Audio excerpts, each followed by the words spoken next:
Прогимназии «Интеллект» ко Дню осетинского языка и литературы начали готовиться заранее. В ожидании важных гостей во дворе устроили нардские игры, подготовили выставку художественных работ.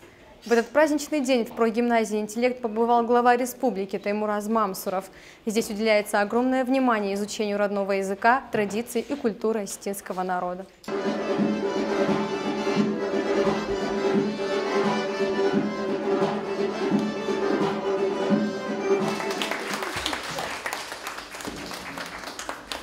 Опытные педагоги подготовили с учениками праздничный концерт. Дети пели, танцевали, читали стихи на родном языке.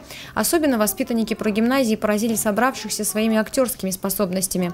Были представлены постановки на осетинском языке «Семь черкесок» Гриши Плиева и басня «Ворона и лисица». Затем состоялся открытый урок на тему «Осетинский дом» с применением интерактивной доски и планшетов. Глава республики остался доволен увиденным. Иронных жагал штержера макушут, а хорой канут урок торхоржу, фала мно урок шахуркотом дартор налкаужага, ахам жодал хашмаут. В завершении визита глава подарил учащимся книги по осетинской этнографии и сам не остался без внимания. Таймуразу Мамсурову подарили на счастье подкову. Школьники попросили оставить памятные автографы и сфотографироваться с ними. Залина Губурова, Ацамаз Шипшев, Осетия ТВ.